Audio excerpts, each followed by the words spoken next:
Hello, welcome to a much calmer Jeremy's Yorkshire allotment adventures. I did start to film the introduction midweek and, well, you might as well see it. It's very funny. It set off with blue skies and suddenly this happened. I'll let the film roll and I'll see you after the beetroots. I'm laughing because I literally looked out and it was blue skies. I thought, well, I'll pop outside and do some, have a potter around. Well, look what's happened. It literally, just the heavens have opened. We've got, well, hailstone actually. It's massive, as you can see on my coat here.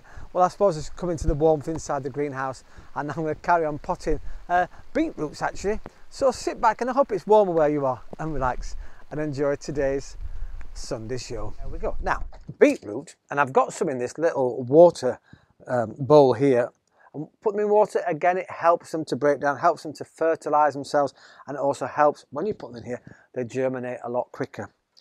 Also, within one of these, and here's a photograph of them, within one of these little pods, you can get up to 3 beetroot plants.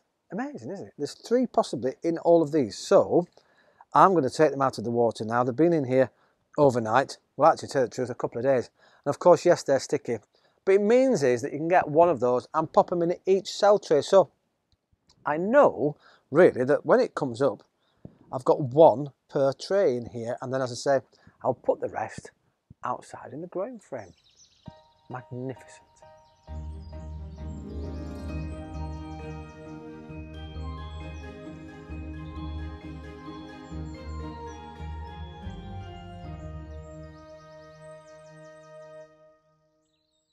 Well, the beetroots are in now. It's fascinating, isn't it? In those little husks, you can get up to 3 plants. So we'll see how they go. And they're under the heated mat, so we'll fingers crossed they'll be nice and warm. And I've had to move some tomatoes back into this mini greenhouse in the greenhouse because they weren't developing enough. So I'll put them back in where there's heat and hopefully now they will develop.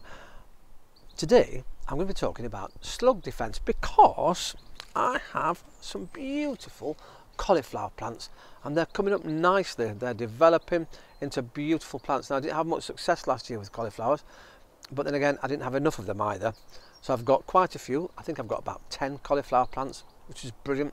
And I know that when they go in, you have to really compact the soil around the roots, really high up the stalks, because they don't like to be moved around. And if they get moved by the wind, so I'm going to protect them a lot from wind this year, then it disturbs the roots and the heads start to split and they can bolt and you don't get the nice firm cauliflower heads that we all love. So fingers crossed we'll have more success this year with the cauliflowers. I've also got purple sprouts. Yes, this is a little sprout plant and it's going to be purple. You're probably wondering why it's got a paper or cardboard collar, because that's a good defence against slugs. You can cut a little slot in it, put a little round hole in the middle and pop it around your seedlings once they're in the ground to prevent the slugs getting to them. There's lots of different ways. I remember Steve last year from Derbyshire had great success with just cheap scourers, the square scourers you get from supermarkets, and he did the same thing as a cardboard. He cut a little hole, put them around the plants, and he didn't have the slug problem. However, he did say the other day in a text to me that he did have problems in the end with cabbage whites and he lost quite a few due to, of course, the attacks of caterpillars.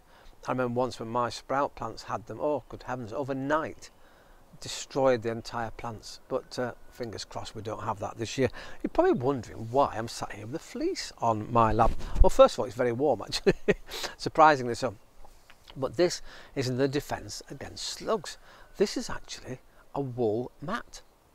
It's fairly expensive, I suppose. This is just about 1.5 square metres of fabric, and but then you can cut them into, of course, little squares and put them around your plants, or you can use it as a hole and plant through it if you're that advanced and prepare very well. They don't like it. It's natural fibre, it's wool mix. Well, it's not a wool, it's just all wool, and they don't like the texture. So I'm going to try this year, this barrier against the slugs. Some more natural barriers that we have here today. I, of course, have my usual eggshells and I'm starting to collect those now. Remember, if you do use eggshells, pop them in the oven first and make sure they're cooked, because you don't want raw egg on the allotment. It will attract pests, so please pop them in the oven and make sure that they're well cooked before you bring them onto the allotment. Another surprising one you can do is these things. These are potassium shells. Yes, potassium nut shells, and they're as hard as anything. And you can sprinkle those around as a barrier, right around anything, but I think you need quite a lot of those for my allotment. However, if you've got pots, pop them in the top of the pots, and the slugs don't like it. You can use these actually in your compost bins as well. However, if you do pop them in like this in a natural form without being broken up, they could take up to a year, possibly 2 years to biodegrade. So it's best to crush them if you're going to put them in any sort of compost. But to use as a barrier, pop them on top of your pots, and that will hopefully keep the slugs away. Now I have a slug tape here, and this is just a copper tape. It's got serrated edges, look, so that they can't climb, so you put that around the top of your pots. Oops, showing you the wrong side. That's the sticky side. Pop that along the top of your pots, and the slugs again don't like going over that. It is quite difficult actually, this one, because it's got 2 layers. It's got one on top of it and one below it. You have to take off first before you use it, otherwise it's just a piece of plastic, isn't it?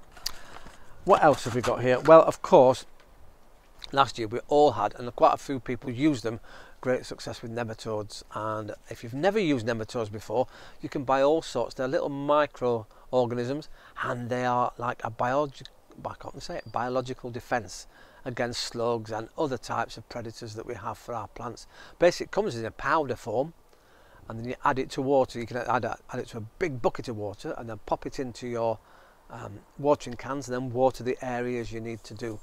And they go from about, I don't think, 10 square metres up to hundreds of square metres, and you can buy those from a very good garden centre. Well, there's some of the uses here for barriers, and natural we're trying to use more and more here on the allotment.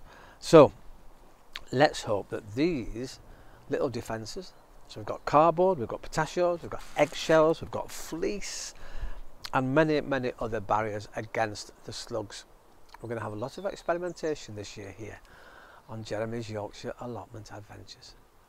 Once again, thank you ever so much for watching. It's great to have you all on board, and it's great to see the numbers of the subscribers going up, so please do subscribe and keep the numbers rising. So once again, thanks very much for watching, and I'll see you Wednesday. Ta-ra for now.